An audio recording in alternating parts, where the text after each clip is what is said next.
What's up, guys? Welcome back to another video. It's been way too long. I think it's been like, I don't know, 2 months or something.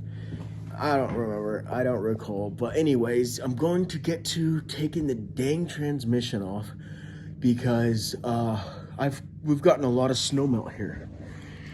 As you can tell, we're starting to see grass now. Almost the whole front lawn is grass. So I got some dirt down there instead of snow. Also, another thing I wanted to show you guys was this freaking hood. You see all these little chips? And this goes down to the original primer. I think that what happened was it was piled up with snow up here, and then I started the engine and warmed it up. And the heat from the bottom and the cold from the top, the mixture just chipped it like crazy. Because it's all over, literally. All over. Anyways, I'm gonna start right now by taking the drive shafts off and the shifters and maybe even the what is it called, the cross bracket that holds the transmission, the cross member. So I'm gonna get to that real quick, and I'll give you guys a few clips here and there. I probably won't pull the whole transmission today because I think I need a socket for the top of the transmission, which is like a inverted Torx. So I'm gonna see what I can do, and let's get to it, I guess. All right, so I already have taken all the little bolts out of this boot, and this shifter has fallen off previously because the clips on the inside have just been destroyed. So this I could just pull off no problem. Now for the driver, or the actual shifter for the transmission, I gotta take this. All right, so I got the shifter off. Now I'm gonna have to go down here, pull the cross member, pull the drive shaft. All right, guys, so far I have pulled the cross member down. I have taken the front drive shaft off. I have taken the exhaust off. I have unplugged the clutch, pressure line, the hydraulic line, and then I have taken a couple of sensors off. So what I'm gonna be doing now is taking this back drive shaft off, which is very easy, of course. All of it's pretty self-explanatory. It's very easy. I don't have like the proper stuff. So I got this metal pole right here, just holding up my transmission with this baby jack. And then I got this transmission, or this jack on the transmission. So I don't have to worry about it falling. And I am going to be lowering it on some jack stands when I need to get to the top. And the only thing that I believe, like I said previously, is the top bolt on the transmission is a inverted Torx.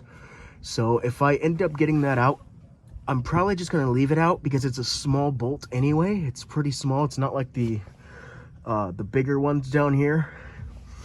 So if anything is going to be holding me up, it's going to be that. I already drained the oil in the transfer case, and yeah, I got a couple sensors. I still need to lower the transmission, get the rest of the sensors on the top, or at least plugs and all, and it's pretty much going to be ready to drop after I get these transmission bolts off. So drive shaft, rear drive shaft, couple of sensors on the top, and transmission bolts, and then this thing is pretty much ready to come out. It's going to be a real pain by myself. The last time I did this, I had my brother, so it was a little bit easier. Not to mention I am on the gravel floor, so I have to slide this jack around. I have to slide it backwards while on the jack. So yeah, that's gonna be a pain. Hopefully it goes smooth.